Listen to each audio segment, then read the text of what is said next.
नमस्कार दोस्तों, welcome back to my YouTube channel. उम्मीद करता हूँ आपकी तैयारी जबरदस्त चल रही होगी। बहुत ही महत्वपूर्ण जानकारी आप सभी स्टूडेंट के लिए रहने वाली है। हम यहाँ पर बात कर रहे हैं BSPCL भर्ती के बारे में, जो आप लोगों ने एग्जाम दिया हुआ है। फाइनली आपका रिजल्ट जो है कब जारी किया जाएगा?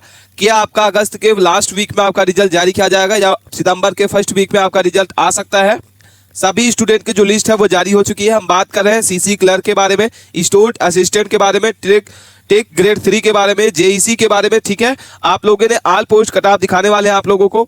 यहाँ पे अगर आप चैनल पे पहली बार विजिट किए हैं, सब्सक्राइब नहीं किया है चैनल को, तो प्लीज चैनल को सब्सक्राइब करके रखें। कोई भी अपडेट आई, कोई भी इन्फॉर्मेशन आए, विद इन सेकंड उसका इन्फॉर्मेशन आप सभी कैंडिडेट के पास पहुंच पाए।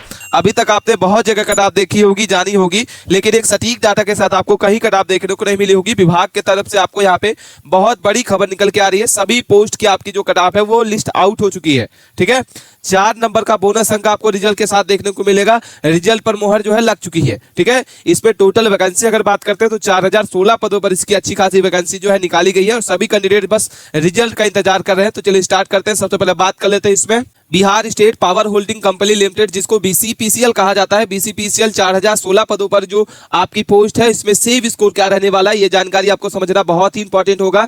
जैसे ही आंसर की आपकी आ चुकी है तो लगातार बच्चों के द्वारा कमेंट देखने को मिल रहा है कि सर हमारा जो रिजल्ट है वो कब जारी किया जाएगा और हमारा रिजल्ट में नाम आएगा या नहीं आएगा। ठीक है, तो BCPCL ग्रेड 3 की अगर बात करते हैं तो आपका जो आंसर की जारी की गई है वो आपकी 14 अगस्त को इसके आंसर की जारी कर दी गई है।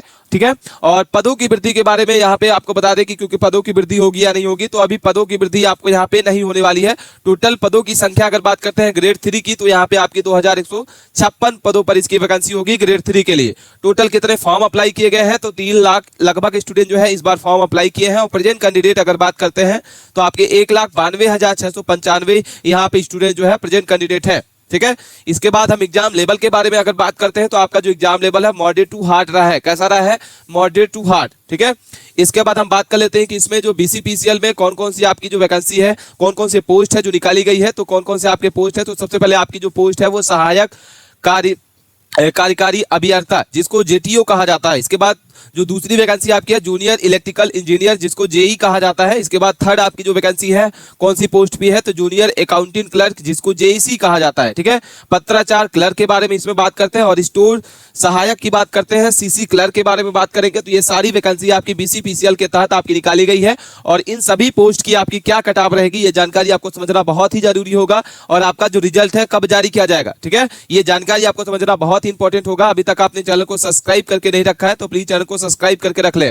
ठीक है, तो सबसे पहले हम बात कर लेते हैं रिजल्ट के बारे में, क्योंकि रिजल्ट बहुत ही जरूरी है। लगातार बच्चों के द्वारा कमेंट देखने को मिला कि सर हमारा जो रिजल्ट है वो कब जारी किया जाएगा। तो आपका जो रिजल्ट है वो सितंबर के फर्स्ट वीक में आपका रिजल्ट आ सकता है। ठीक है, और इसके बाद टोटल वैकेंसी अगर बात करते हैं, आपकी जो टोटल पोस्ट है BCPCL के तकनीशियन ग्रेड 3, तो आपकी कितनी वैकेंसी है? 2159 पदों पर इसकी वैकेंसी जो है निकाली गई है, जिसमें जनरल कैटेगरी का अगर बात करते हैं तो 863 वैकेंसी है। वहीं अगर हम बात करते हैं आपकी EWS, तो EWS में आपकी 215 पोस्ट है। ST की बात करते हैं 345 पोस्ट है। ST की बात करते हैं 22 पोस्ट, मात्र 22 पोस्ट है। और SC में आपकी 345 है। EBC की बात करते हैं 388 है और BC की बात करते हैं 258 पोस्ट पर इसकी वैकेंसी निकाली गई है। ठीक है, इसके अलावा जूनियर अकाउंटेंट क्लर्क की अगर बात करते हैं JEC के बारे में, तो यहाँ पे आपकी 740 पदों पर इसकी वैकेंसी जो है निकाली गई है। एग्जाम डेट अगर बात करते हैं JTO की, तो JTO की जो एग्जाम है वो आपका कब से कब तक चला था? 16 जून से इसका एग्जाम जो है चला था। पत्राचार क्लर्क, स्टोर सहायक, जूनियर अकाउंटेंट क्लर्क आपका जो है 20, 22, 24 तारीख से लेके 30 जुलाई तक आपका एग्जाम चला है। जूनियर अकाउंटेंट क्लर्क की अगर बात करते हैं तो 1 तारीख से लेकर 3 जुलाई के बीच में आपका यहाँ पे एग्जाम चला था। ठीक है, इसके बाद आपका रिजल्ट जैसे ही बता दिया, तो रिजल्ट आपका सितंबर के फर्स्ट वीक में आएगा। इसके बाद चयन प्रक्रिया क्या रहेगी, सिलेक्शन प्रोसेस क्या रहेगा? तो सबसे पहले लिखित परीक्षा रहेगी, आपका हो चुका है। अब रिजल्ट जैसे ही आपका आएगा, मेरिट लिस्ट के नाम से आपका नाम आएगा और जैसे ही आपका रिजल्ट में नाम आता है तो आपका डॉक्यूमेंट वेरिफिकेशन के लिए आपको बुलाया जाएगा। ठीक है, इसके बाद हम बात कर लेते हैं इसमें कि आपका एग्जाम लेवल कैसा था और क्वालिफाई मार्क्स क्या रहने वाला है। तो एग्जाम लेवल आपका जो है मॉडरेट टू हार्ड रहा है। हिंदी अगर बात करते हैं तो हिंदी में आपके 10 क्वेश्चन पूछे गए थे। इंग्लिश की बात करते हैं 5 क्वेश्चन थे।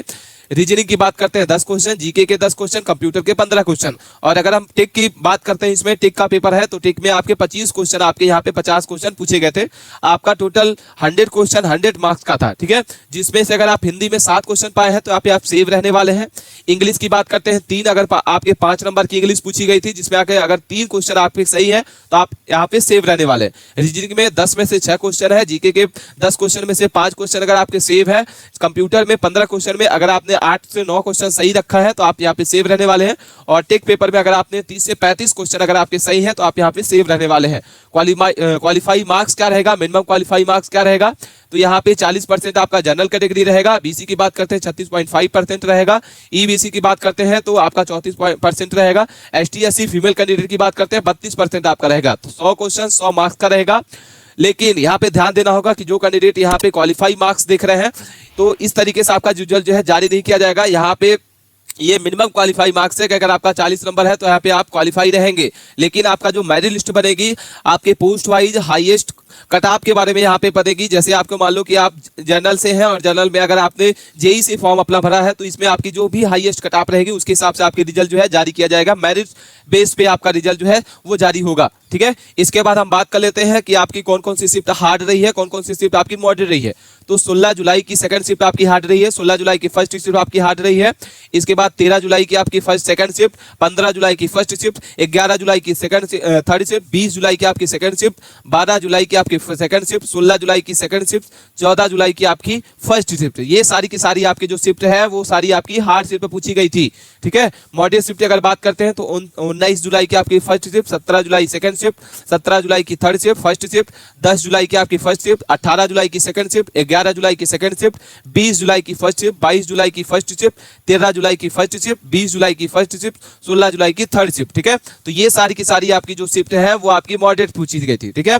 इसके बाद इजी शिफ्ट के बारे में बात करते हैं तो 21 जुलाई की थर्ड शिफ्ट, 11 जुलाई की फर्स्ट शिफ्ट, 12 जुलाई की फर्स्ट शिफ्ट, 22 जुलाई की थर्ड शिफ्ट और 12 जुलाई की आपकी थर्ड शिफ्ट, ठीक है। तो ये सारी की सारी आपकी जो शिफ्ट है वो इजी पूछी गई थी। अगर हम बात करते हैं नॉर्मलाइजेशन का, क्योंकि आपका जो नॉर्मलाइजेशन का खेला यहाँ पे बहुत ज्यादा रहने वाला है। जो भी आपकी हार्ड शिफ्ट रही है उसमें आपके 8 से 10 क्वेश्चन आपके यहाँ पे आपका जो 8 से 10 नंबर आपका जुड़ने वाला है नॉर्मलाइजेशन में। वहीं अगर हम बात करते हैं मॉडरेट शिफ्ट, मॉडरेट शिफ्ट में आपका 6 नंबर आपका बढ़ेगा और जो इजी शिफ्ट रहेगी उसमें आपके 3 से 4 अंक का नंबर बढ़ने वाला है, ठीक है।